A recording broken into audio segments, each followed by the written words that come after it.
Magandang araw mga ka-Erts! Eto na naman tayo sa panibagong episode ng ating Micris serye, at ngayong araw, sigurado akong mapapahiyaw kayo sa kilig at good vibes. For entertainment purposes only, ang mga kaganapan sa video na ito ay kathang-isip lamang at ginawa upang maghatid ng kilig, tawa, at inspirasyon sa ating mga manunood. Maagang maaga pa lang, may kakaibang ingay na naririnig sa kanto ni Krista. Bruwam. Tunog ng makina na bago pa lang sa pandinig ng mga kapitbahay. Naglabasan ang mga tao, nag-uusyuhan, at ayun, isang kumikintab na brand new tricycle na kulay pink, may sticker pa na, sponsored by Team Micris supporters, sa gilid. Pagbaba ni Mikoy mula sa tricycle, naka-jacket siya ng kulay itim, naka-helmet, at may ngiting hindi may pinta. Surprise! Sigaw niya habang tinatanggal ang helmet. Ang mga bata sa paligid, halos magpalakpakan. Oy, bago yan ah! Kay Kuya Mikoy. Saktong lumabas si Krista sa pinto, nakasuot ng simpleng dress, hawak ang tabo dahil nagdidilig ng halaman. Pagkakita kay Mikoy, nanlaki ang mata niya. Ha, Mikoy, sayo yan. Tricycle, paano ka nagkaroon yan? Ngumiti lang si Mikoy, sabay kindat. Hindi lang basta tricycle to, Krista.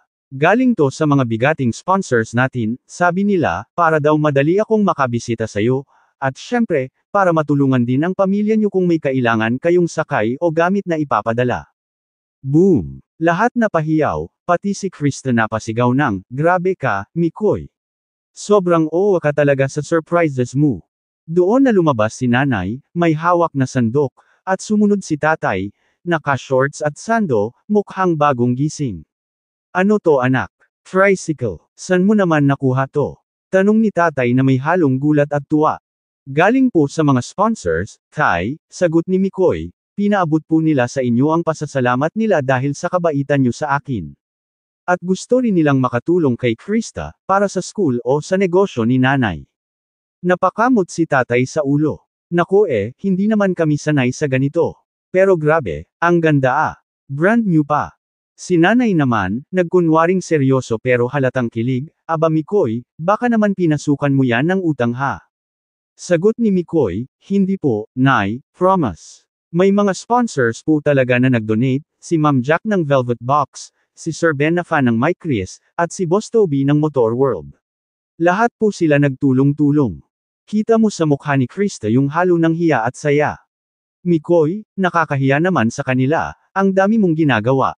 Huwag kang mahiya, sagot ni Mikoy. Lahat to dahil sa tiwala nila sa atin, at gusto kong maramdaman mong hindi lang ako ang nandito para sa'yo, kundi marami pang sumusuporta sa Micris. Ayun, sabog kilig. Si nanay, napahawak sa dibdib. Hay nako, parang teleserye na to. Si tatay naman, kunwari cool, basta tandaan mo lang Mikoy, ang mahalaga hindi yung tricycle, kundi yung pagmamahal at respeto mo sa anak ko. Opo tay, yan po ang una sa listahan ko, sagot ni Mikoy na parang leading man sa pelikula. Maya-maya, tinanong ni Krista, pwede bang sumakay? Syempre naman, sagot ni Mikoy, sabay bukas ng sidecar door. Pero teka lang, singit ni nanay, hindi pwedeng aalis kayo nang walang picture. Boom! Picture muna. Si Krista nasa sidecar, si Mikoy nasa driver's seat, hawak ang manibela na parang proud na proud. Say cheese! Sigaw ni nanay habang may mga batang sumisigaw, Micris! Micris! Kilig na naman. Sa gitna ng tawanan, napatingin si Krista kay Mikoy. Salamat ha, hindi ko inekspekto. Ang saya. Ngumiti lang si Mikoy, basta para sayo, worth it lahat. Kahit ilang tricycle pa. Grabe, mga ka-Erts, habang pinapanood ko tong part na to sa vlog, ramdam mo talaga yung sincerity ni Mikoy. Hindi siya nagyayabang, gusto lang niyang ipakita na kaya niyang mag-effort hindi lang para kay Krista, kundi para sa buong pamilya. At ayun pa, bago matapos ang segment, biglang may nilabas si Mikoy na maliit na papel mula sa bulsa. Oh Krista, may message daw galing sa mga sponsors. Binasa ni Krista ng malakas, para kina Mikoy at Krista, ituloy niyo lang ang inspirasyon at kabutihan. Ito ang regalo naming simbolo ng pagtitiwala at pagmamahalan. Boom! Standing ovation ang mga nanunood. Si nanay, napaluha. Si tatay, tahimik pero baka sa mukha niya ang pag-proud. At bago mag-fade out ang camera, sabi ni Mikoy, simula ngayon, Tong tricycle na to hindi lang akin, atin to, para sa lahat ng nangangarap. Cue romantic music, fade to black, tapos teaser. Sa susunod na episode, ipapasyal ni Mikoy si Krista sakay ng bagong tricycle, pero may mangyayaring hindi inaasahan sa daan. Pagkatapos ng matinding gulat sa harap ng bahay ni na Krista, nagpatuloy pa rin ang eksena, at syempre, si Kuya Mikoy hindi nagpapatalo sa paswit. Habang nagkukumpulan ng mga kapitbahay, bitbit pa rin niya yung malaking ngiti at proud na proud niyang ipinapakita ang bagong tricycle na galing daw mismo sa mga bigating sponsors. Grabe idol, parang fiesta sa kalsada. Yung mga bata, nagsisigawan ng, wow, ang ganda. Habang si tatay naman ni Krista, halos hindi makapaniwala na anak niya, may ganitong klaseng shooter na may discarded puso. Si nanay naman, todo kilig pero syempre kunwari seryoso pa rin, sinasaway si Krista pero hindi maitago yung ngiti niya sa gilid ng labi. Anak, sino nagbigay niyan? Parang bago pa sa kasa. Tanong ni tatay habang hinihipo pa yung manibela. Sagot ni Mikoy, at tatay, hindi po ako, mga sponsors po namin ni Krista sa serye.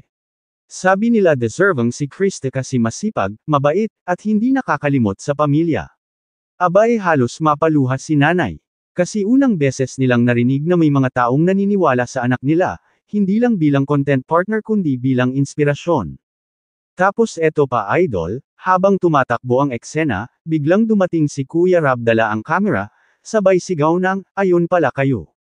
Bakit hindi nyo ako hinintay sa turnover ceremony?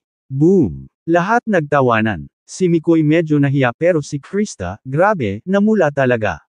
Kasi hindi niya alam na may mini-ceremony pala dapat kasama ang team at sponsors. Si Rab pa naman, may bitbit pang mga tarpaulin ng sponsors, akala mo graduation.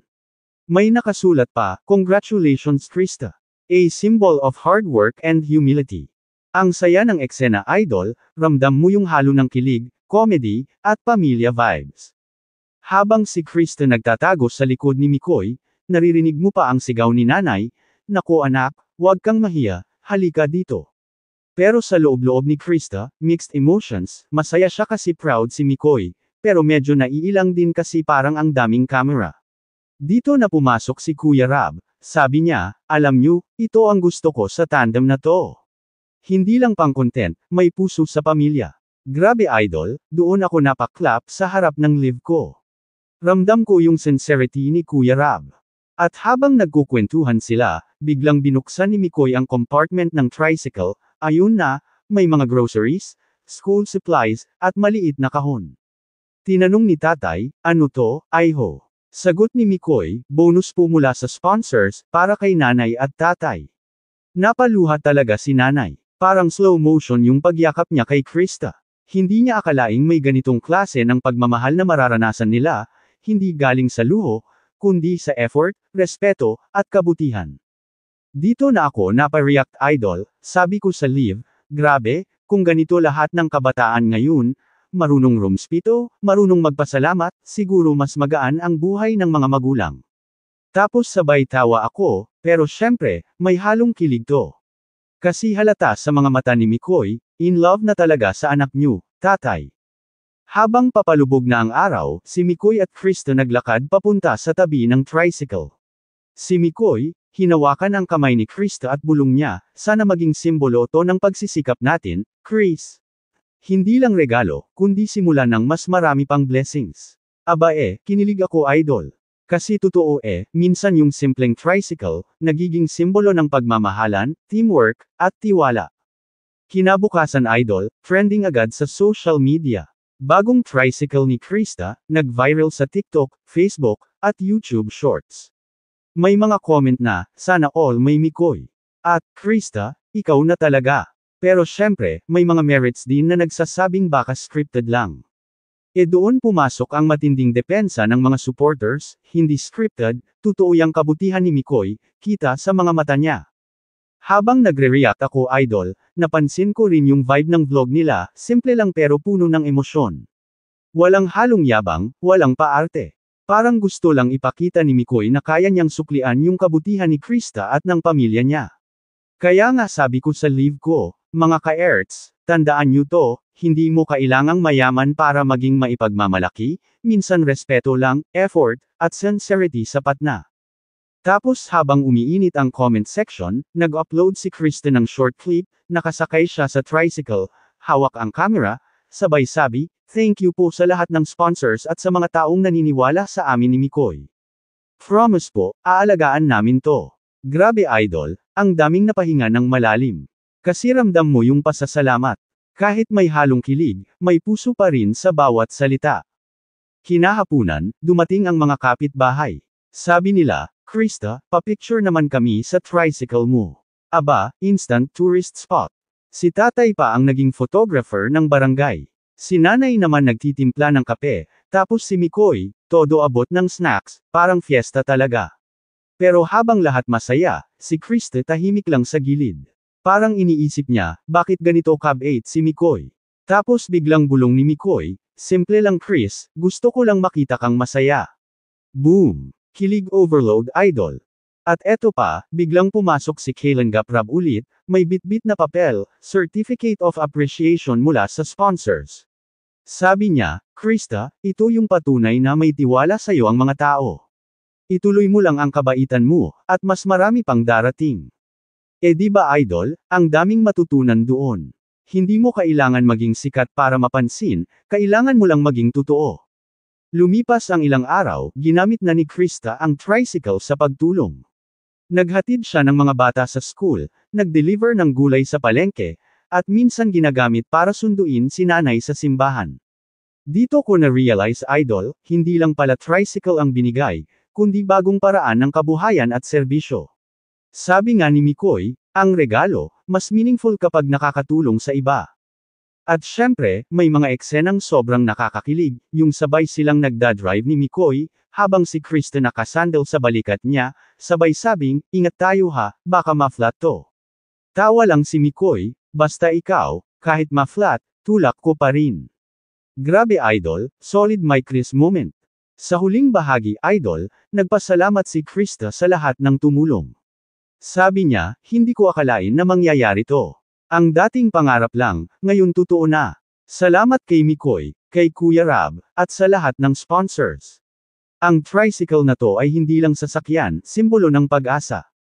Kaya sa ending ko idol, sinabi ko sa live, mga ka-erts, aral ng kwentong to, kapag totoo ang puso mo, kahit simpleng tao ka lang, may darating na biyayang hindi mo inaasahan. At higit sa lahat, huwag tayong mahiya magmahal, kasi ang kabutihan, bumabalik yan sa'yo ng doble.